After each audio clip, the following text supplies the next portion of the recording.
Hey guys, it's Dr. Holliday here with Indie Direct Docs. Once again, it's October and we're talking about Halloween. Um, it's always kind of complicated when we're trying to think about how are we going to do the holidays with the kids, and COVID-19 made it even more difficult for us this year. So today I'm going to talk about those of you who do want to have a trick-or-treating experience with your kids and you've decided that you're going to stick with your bubble with just a couple of families, people that you know really well. So maybe we can do things a little bit different than we typically do. I know that in general, we tend to stick with the candy because it's individually wrapped and we're not really sure what is going on otherwise with things like cookies or other things that might go just in sandwich bags. But I'm talking about going trick-or-treating with just your family or friends. So today I have a couple of tips of what I'm calling putting some tricks in our treats. So what do I mean by that? So first of all, I'm not saying don't give your kids any candy. What I'm saying is that your kids like a nice full sack. And are they really going to care at the end of the night if they have a heavy, heavy sack? If it's all full of candy, or if there's a little bit of maybe fruits or some healthier options in there? I don't think so. So, one thing that you can think about doing is when the families are giving the candy, maybe put something healthier in there, like a piece of fruit, to help make the bag just a little bit healthier, just a little bit heavier. And then also for you, you're not eating candy way into the middle of November, like is what always happens to me. So you're kind of cutting the amount of candy that's in your house down. So we have 4 different tricks in our treats that I'm going to talk about today. So let's talk about our first one. These are jack-o'-lantern tangerines. I think that they're so adorable. So it's just a tiny orange that I drew a jack-o'-lantern face on. You can do this with any fruit that has a peel on it. You could do it with bananas. These are things that you want to give your children anyways. So you're also saving money on groceries. And it has a cute little face that you could have your child draw on there for you. So it kind of is also becoming like a family activity that you guys are doing together. And then kids always get really excited to show off their different artwork. So they'll be really excited about the fruit and maybe not quite as excited about the candy either. So a pretty fun little activity for you and your family. Next are fruit pouches that you can wrap with tissue paper or toilet paper or even masking tape to make it look like a mummy.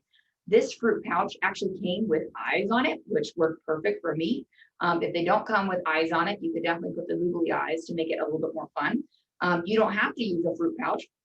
I just know a lot of families that already are giving those to their children. So again, it's a typical grocery item that you already have. I definitely have seen people also decorate up the string cheese sticks, and I think that that's a good idea too, because again, you're already giving these to your children.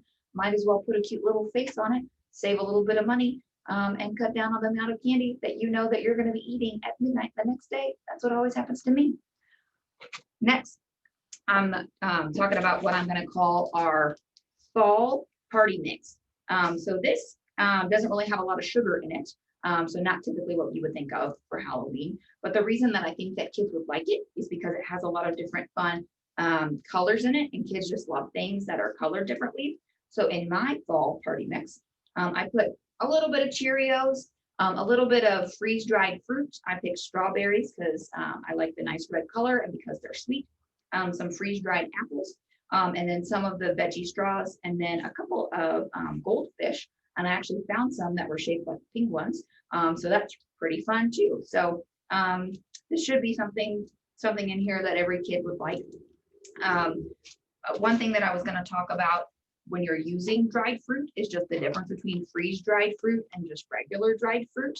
Because a lot of people think fruit is fruit and fruit is healthy. And yes, even just the regular dried fruit would be healthier than your typical candy. But if you look at the ingredients of regular dried fruit, it tends to have sugar that's been added to it. But freeze-dried fruit is just fruit that's had the water taken out of it. So lasts longer than just regular fruit would, is a little bit crunchy, but is just fruit and doesn't have added sugar to it. The last trick in our treat that I was going to talk about is just taking anything that you're going to put in a sandwich bag. And I actually put some of our fall party mix in here. And then putting some tissue paper over it. And then again, this is another craft activity that your kids can do where they draw a face on it. Obviously, you could make this look like a ghost and you could put googly eyes on it. I drew the face of a kitten on here, but you also could separate it out and make it look like a butterfly. So again, kids love things that they've made. They love things that they can give to their friends. They're really proud of it. You're decreasing the amount of candy that you're going to have in your house to give to your kids, to give to yourself. Your kids are going to have a nice heavy sack at the end of the night. But just keep in mind that you're going to want in between every interaction to get a little bit of hand sanitizer, carry it around with you, and also make sure that you are incorporating a mask into the costume. For those of you who are interested in some ideas that don't involve going out, but just staying in for the night, that's going to be in our next video.